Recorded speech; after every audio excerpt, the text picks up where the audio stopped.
A very good morning to all of you students. Today we will study the definitions on zeros of analytic functions and singularities, types of singularities and residues. So zero of an analytic function f of z is the value of z such that f of z is equal to 0. So the value of z at which this function is equal to 0 is known as the zero of the analytic function. So a zero of order 1 is called simple zero. The zero of an analytic function are isolated. So by Taylor's theorem, so we know that this is the Taylor's theorem, and this is, we can also say this is the power series, and here a n is equal to the f nth derivative of z naught divided by n factorial. So if a naught is equal to a1 is equal to a2 so on up to a r minus 1, this is equal to 0, but a rth term should not be equal to 0, then fz has the 0 of order r at z is equal to z naught. So next is the singularity. We say that a point at which the function ceases to be analytic is known as its singularity. So we have the types of singularity. So first one is the isolated singularity. So means a point z naught is said to be an isolated singularity of a function f of z if this function fz is analytic at each point in some neighborhood of z naught. Otherwise it is a non-isolated singularity. So that point z naught is said to be isolated singularity if the function is analytic at each point in some neighborhood of that point z naught. So for example, this is the function f of z is equal to 1 divided by z minus 1 and z minus 3. So this has two isolated singular points. So namely z is equal to 1 and z is equal to 3. So we get this z is equal to 1 and z is equal to 3 by putting the denominator equal to 0. So again f of z is another function, and this is equal to 1 divided by sine of pi by z. So this is not analytic at the points where sine pi by z is equal to 0, that is the points pi by z is equal to n pi. So in that case z is equal to 1 by n. So thus z is equal to, when I will take n is equal to 1 2 3, we have z is equal to 1, then 1 by 2, then 1 by 3, so on. So z is equal to 0 are the points of singularity. So z is equal to 0 is non-isolated singularity of this function in the neighborhood of z is equal to 0. So there are infinite number of other singularities z is equal to 1 by n where n is very large. सो ये हमारे पास example है, यहाँ से हमें clearly पता चलेगा. सबसे पहले हमें ये जो ये फर्स्ट फंक्शन दिया है f of z is equal to 1 by z minus 1 into z minus 3. So इसकी हमारे पास कितनी सिंगुलरिटीज़ है, 2 आइसोलेटेड सिंगुलरिटीज़ है, और वो सिंगुलरिटीज़ हमें कैसे मिल जाएगी, जब हम इसके डिनोमिनेटर पार्ट को इक्वेट करेंगे 0 के इक्वल. सो तब हमारे पास जेड इज इक्वल टू 1 आएगा और जेड इज इक्वल टू 3 आएगा. सिमिलरली जो ये function f of z is equal to 1 by sine of pi by z है, सो ये जो है ये एनालिटिक फंक्शन नहीं है. So at the points where this term mean जहाँ पे साइन पाई बाई जेड किसके इक्वल आएगा 0. So that is at the point pi by z किसके इक्वल आना चाहिए, एन पाई. सो ये आ जाएगा हमारे पास sine of n pi, sine sine cancel हो जाएगा तो pi by z is equal to n pi आएगा. यहाँ से जेड की वैल्यू जो होगी that will be 1 by pi 1 by n, क्योंकि पाई और पाई कैंसिल हो जाएगा तो z is equal to 1 by n. So n जब हम 1 2 3 पुट करेंगे तो हमारे पास ये वैल्यूज आ जाएगी. सो ये सारे पॉइंट्स क्या हो जाएंगे, इसकी सिंगुलरिटीज हो जाएंगी. सो z is equal to 0 जो होगा is the non-isolated singularity of this function in the neighborhood of z naught. So there are infinite number of other singularities as where n is very large. So means singularities that is z is equal to 1 by n. So जैसे जैसे हम n change करते जाएंगे हमारे पास क्या मिल जाएंगे, infinite number of other singularities मिल जाएंगी. So next is the pole of order m. So let a function fz have an isolated singular point at z is equal to a. So fz can be expanded by Lorentz series around this that is around z is equal to a. So giving f of z this is equal to a naught plus a1 z minus a plus a2 z minus a का whole square plus b1 divided by z minus a plus b2 divided by z minus a का whole square and so on. So ये basically क्या है, ये हमारे पास Lorentz series है. So उसका ये first part analytic part and this one is the principal part. हमारे पास कुछ केसेस ऐसे भी आ सकते हैं जिसमें ये जो कोफिशिएंट्स है, मीन जो इसके हायर कोफिशिएंट्स है, that is b m plus one, फिर बी एम प्लस टू, ये सारे किसके इक्वल हो जाएंगे, जीरो के केस, जीरो के इक्वल। सो उस केस में जो इक्वेशन फर्स्ट है वो किस में रिड्यूस हो जाएगी, वो सिर्फ एम टर्म्स तक ही जाएगी। So means f of z is equal to a not plus a one z minus a plus so on, then this will be b one divided by z minus a plus b two divided by z minus a का whole square, so on up to b m divided by z minus a raising power whole m। So जो ये z is equal to a है, this is set to be the pole of order m of the function f of z। So जब हम m की value 1 put करेंगे तो हमारे पास क्या आ जाएगा, सिंपल पोल आ जाएगा। और हम इसको इस तरीके से भी डिफाइन कर सकते हैं कि अगर if the principal part of the function f z at z is equal to z not consist of finite number of terms से m, we say that z not is the pole of order m of that function. ये भी हमारे पास वे है इसको लिखने का। Example में देखें, जैसे ये फंक्शन है, इसमें ये फंक्शन हमारे पास दिया z square divided by z minus one का whole square then z plus two. अगर पोल्स फाइंड करने, सबसे पहले आपने डिनोमिनेटर पार्ट को इक्वेट करना है जीरो के। तो यहाँ से हमारे पास क्या आएगा, जेड की यहाँ पे हमारे पास बेसिकली 3 रूट्स आ जाएंगे, एक तो 1 1 आएगा और -2 आएगा। अब यहाँ पे हमें जो सिंपल पोल मिलेगा दैट विल बी एट -2, और हमें पोल ऑफ ऑर्डर 2 मीन्स 2 मिलेगा at z is equal to 1, क्योंकि ये क्या है, सेम नंबर है, सेम हमारे पास मतलब सेम रूट्स मिल रहे हैं। Next is the isolated essential singularity. If the principal part of the function fz at z is equal to z naught contains an infinite number of terms, then z naught is called an isolated essential singularity of that function. अगर क्या हो कि जो principal part हो, जो हमारे पास Laurent series है, उसके जो principal part में जो क्या हो कि अगर वो क्या करे, contain करे infinite number of terms, then जो z naught होगा किस पॉइंट पे, मीन z naught पे, तो उस z naught पॉइंट को हम क्या बोलेंगे, isolated essential singularity of that function. जैसे एग्जांपल में है, zero is an essential singularity of this function. Function क्या लिया, e raise power 1 by z. Because we know that e raise power 1 by z का एक्सपेंशन क्या है, 1 plus 1 by z then plus 1 by z square into 2 factorial and so on. इस case में जो zero होगा वो इसकी क्या बनेगी, एसेंशियल सिंगुलरिटी, बिकॉज जो यहाँ पे जो इसका प्रिंसिपल पार्ट है at this point contains an infinite number of terms. Next is the removable singularity. तो ये सारे इसके टाइप्स हैं। If the principal part of the function at z is equal to z not consist of no terms, then z not is called the removable singularity of f z. Means अगर जो principal part है function का वो कोई भी term नहीं contain करेगा, तो उस पॉइंट पे उसको हम क्या कहेंगे, removable singularity. In such a case singularity can be removed by defining the function at that point, that is z is equal to z not, in such a way that it becomes analytic at that point. उस case में हम क्या करते हैं, जो singularity को हम remove करते हैं bye defining the function at that point, so that क्या हो जाए कि जो फंक्शन है वो एनालिटिक बन जाए उस पॉइंट जेड नॉट पे। अब देखिए, जैसे ये हमारे पास एग्जांपल है, फंक्शन एफ ऑफ जेड किसके इक्वल है, साइन जेड बाई जेड। ये इसकी जो रिमूवेबल सिंगुलरिटी है वो कहाँ पर है, एट जीरो। क्योंकि देखिए साइन जेड बाई जेड है तो मीन्स 1 बाई जेड कॉमन ले लेते हैं, साइन जेड का एक्सपेंशन ओपन कर देते हैं। ये हमारे पास ये बन गया, देन 1 बाई जेड से इसको मल्टीपल कर देंगे तो ये बन जाएगा 1 minus Z square by 3 factorial plus Z 4 by 5 factorial minus so on.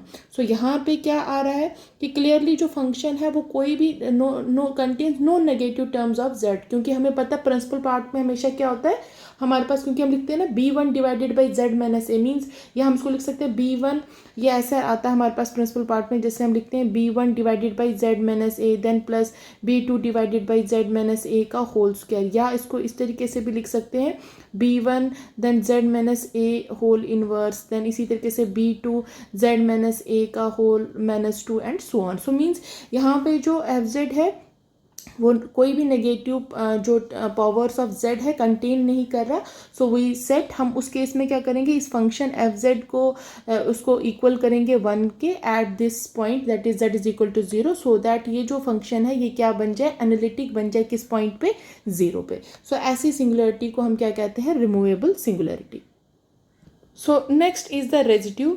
जो हमारे पास लॉरेंट सीरीज होता है उसमें जो हमारा प्रिंसिपल पार्ट होता है, सो उसमें जो कोफिशिएंट, जो पहला कोफिशिएंट मीन्स b1 का जो कोफिशिएंट होता है उसी को हम बेसिकली क्या कहते हैं, रेजिड्यू कहते हैं उस फंक्शन का. So the coefficient b1 that is equal to 1 by z minus a in Laurent's expansion is called the residue of the function f of z at the pole z is equal to a. So denoted by, हम इसको लिखते हैं res means residue at z is equal to a and this is equal to b1. So by definition अब जो हमारे पास bn होता है वो किसके इक्वल होता है, 1 by 2 pi iota then integral over c two f of z dz. So अब अगर n 1 है तो यहाँ पे ये b1 बन जाएगा then this integral. So residue of f of a मतलब मीन्स इस पॉइंट पे किसके इक्वल आ जाएगा, 1 by 2 pi iota then this integral that is integral over c two f of z dz. So यहाँ से हमारे पास क्या आ जाएगा, इसको क्रॉस मल्टीपल कर देंगे, ये हो जाएगा integral over c two then f of z dz this is equal to 2 pi iota into residue of f of a. So ये हमारे पास क्या आ गई, इसका फॉर्मूला आ गया. अब हमारे पास नेक्स्ट है कि मेथड्स ऑफ फाइंडिंग रेजिड्यू. सो ये बहुत इंपॉर्टेंट है, इसके ऊपर बहुत सारे क्वेश्चंस आते हैं. ये हमारे पास इसके कुछ मेथड्स है जिससे हम क्या कर सकते हैं, रेजिड्यूज फाइंड कर सकते हैं. सो हमारे पास 3 मेथड्स है रेजिड्यू फाइंड करने के लिए. सो फर्स्ट मेथड है कि रेजिड्यू एट सिंपल पोल मींस अगर हमारे पास क्या हो, जो जब हम डिनोमिनेटर वाला जो पार्ट है उसको इक्वेट करेंगे 0 के, और जो हमारे पास पोल आएगा वहाँ से अगर वो सिंपल पोल होगा उसके लिए हमें ये फॉर्मूला अप्लाई करना है. So means if function f z has a simple pole at z is equal to a then residue of the function at that point a is equal to limit z approaches to a z minus a into f of z. So means आपने ये वाला formula apply करना है, ये वाला part हमने apply करना है जब सिंपल पोल होगा. अगर हमारे पास जो फंक्शन है वो एफ ऑफ जेड वो इस फॉर्म में आएगा means phi of z divided by psi of z where psi of a is equal to 0 but phi of a is not equal to 0. So उस केस में क्या हो जाएगा, जो हमारा रेजिड्यू होगा हमें इस तरीके से लेना है. तो means limit z approaches to a phi of a means a पे उसकी वैल्यू देखनी और उसके डेरिवेटिव भी निकालना means psi dash of a. तो मीन्स पहले आपने साई जेड जो भी टर्म दिया होगा फंक्शन में दिया होगा साई जेड उसका डेरिवेटिव निकालना है, फिर उसका उस point Z equal to a पे उसकी वैल्यू फाइंड करनी है और बाद में लिमिट अप्लाई करना है. सो ये आपके पास इसका दूसरा मेथड हो गया फाइंड करने का. सो हम नेक्स्ट करेंगे.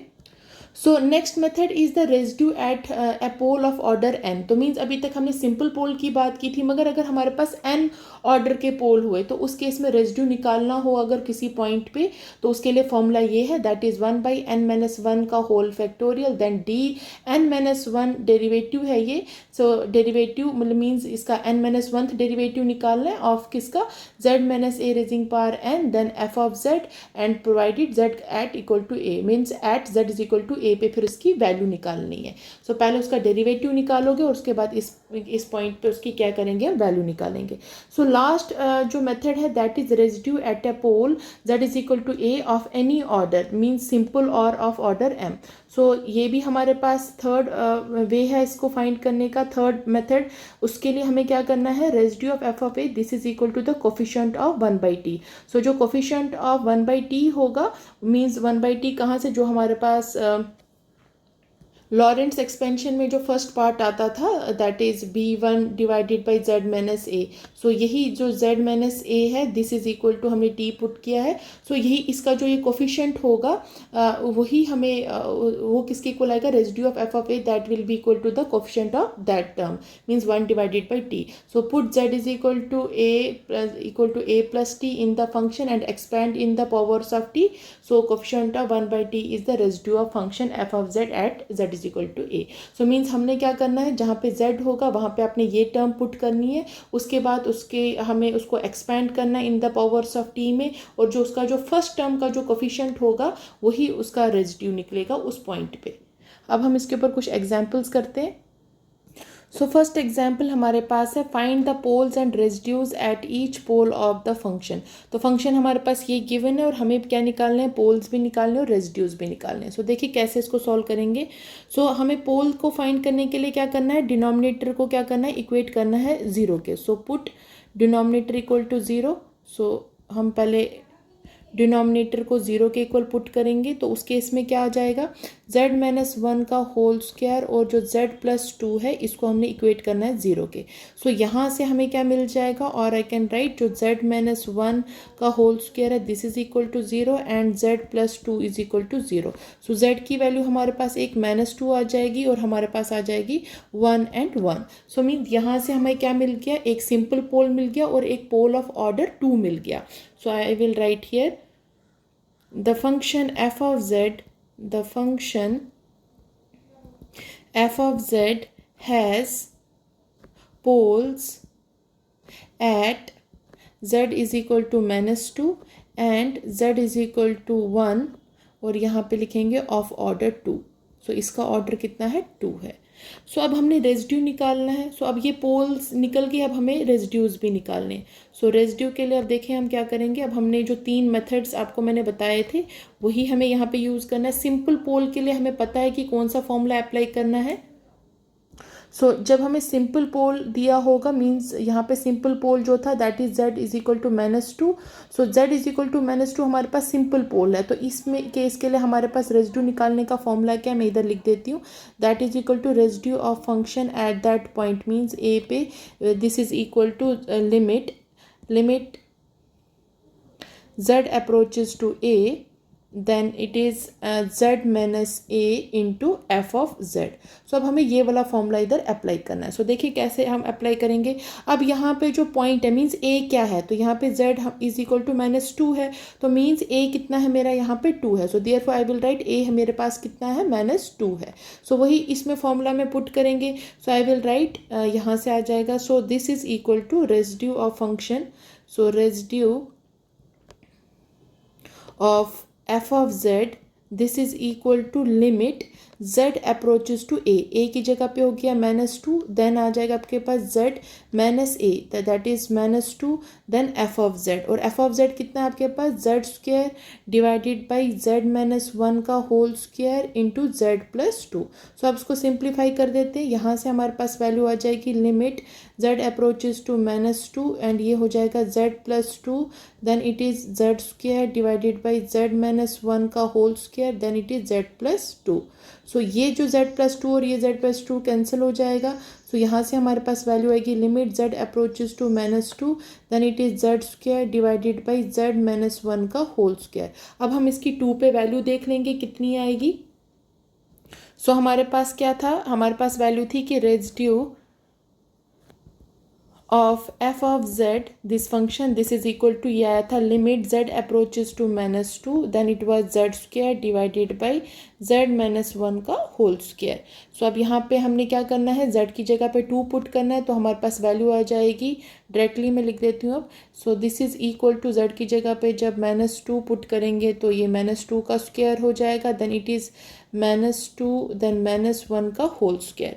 सो इसको सॉल्व करने के बाद हमारे पास जो वैल्यू आएगी दैट इज़ 4/9। सो ये हमने निकाल लिया कहाँ पे, सिंपल पोल पे हमने इसकी वैल्यू निकाल दी। अब हमें कहाँ पे निकालना है, पोल ऑफ ऑर्डर m के लिए। तो हमने इसके लिए सेकेंड मेथड था जब हमने अभी रेजिड्यूज में पढ़ा था, अगर अ पोल ऑफ ऑर्डर 2 है so means pole of order अगर हमारे पास n होता है उसके लिए जो हमारे पास फॉर्मूला होता है that is equal to residue of the function at z is equal to a this is equal to 1 divided by n minus 1 का फैक्टोरियल, साथ में होता है n डिफ्रेंसिएशन कहाँ तक लेनी है, n minus 1। So divided by हम इसको लिखेंगे dz raising power n minus 1, this is the derivative n minus 1th derivative of this function that is z minus a raising power n into f of z at z is equal to a। So ये हमारे पास है। तो अब हम यही चीज़ क्या करेंगे, इधर सब्स्टिट्यूट कर देंगे, इस पे वैल्यू निकालेंगे। सो मैं लिखूँगी therefore residue of the function f of z at the double pole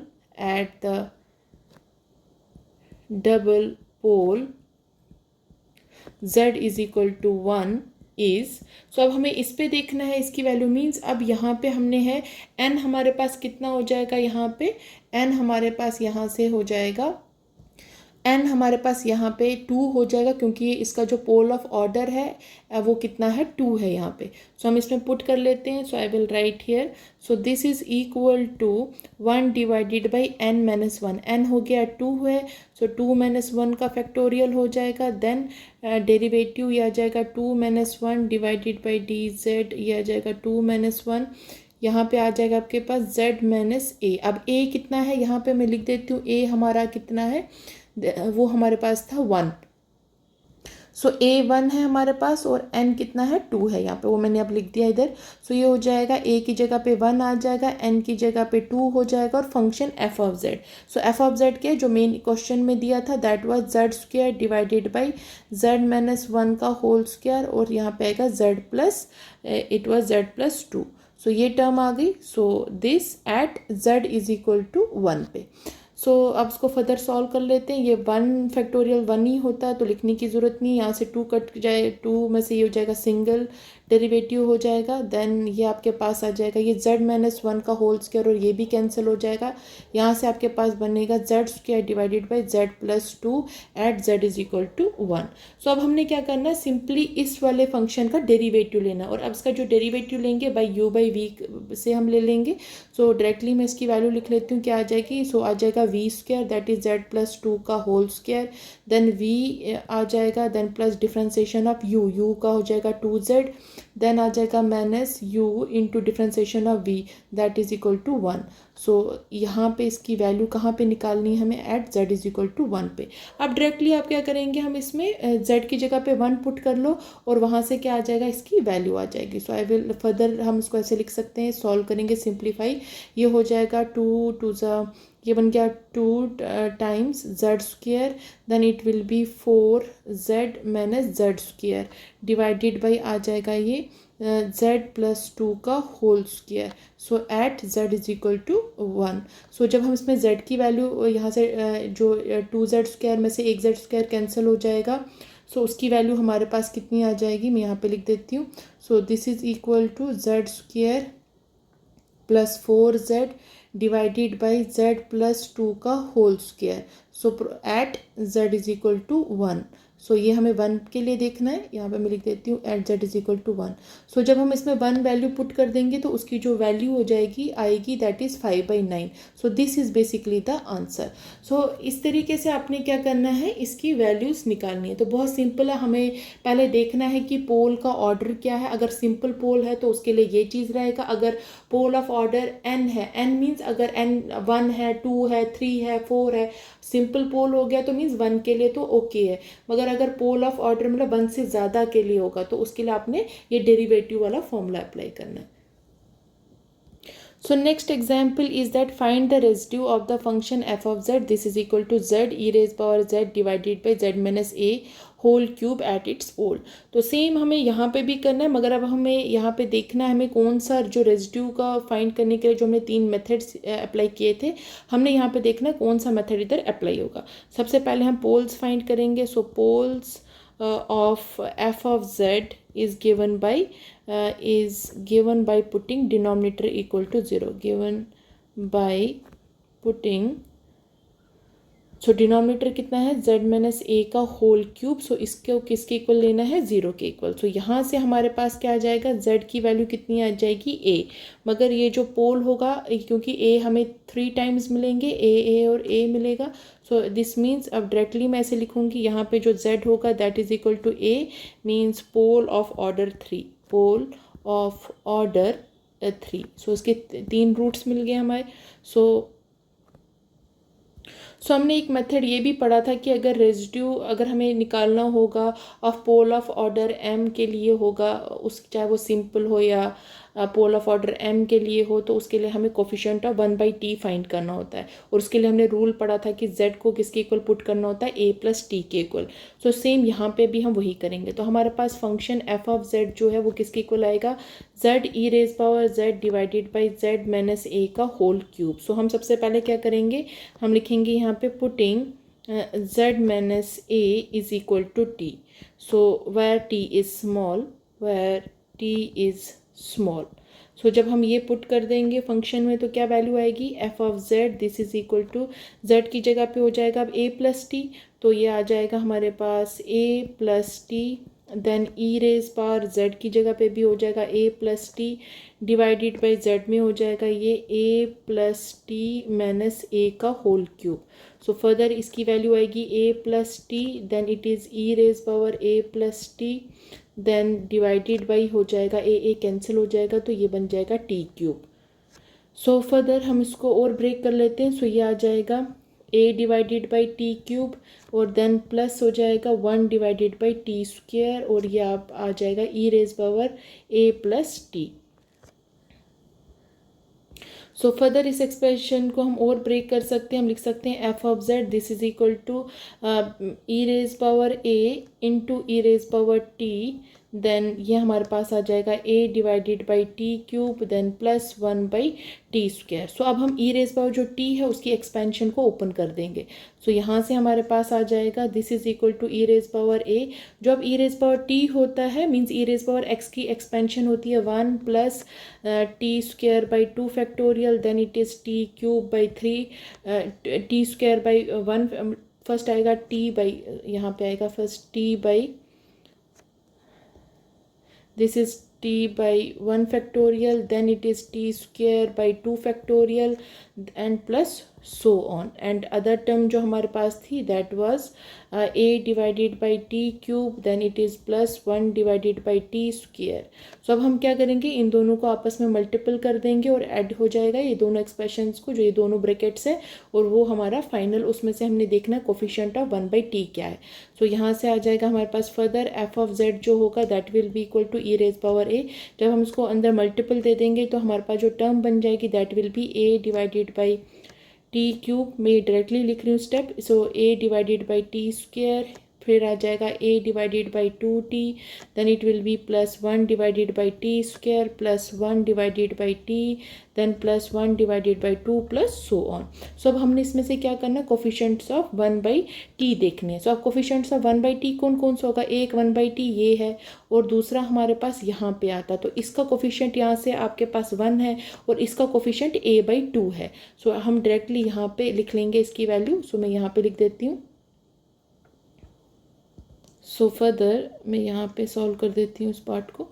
so further ये हमारे पास यहाँ से अब हमें कोफिशिएंट देखना है। सो हम लिखेंगे coefficient of 1/t is, coefficient of 1/t है जो वो किसके इक्वल आएगा, एक यहाँ से बनेगा आपके पास ई रेज पावर ए तो साथ में ही है, साथ में आएगा a/2 और दूसरा आ जाएगा प्लस 1। सो ये हमारे पास कोफिशिएंट आ गया इसका।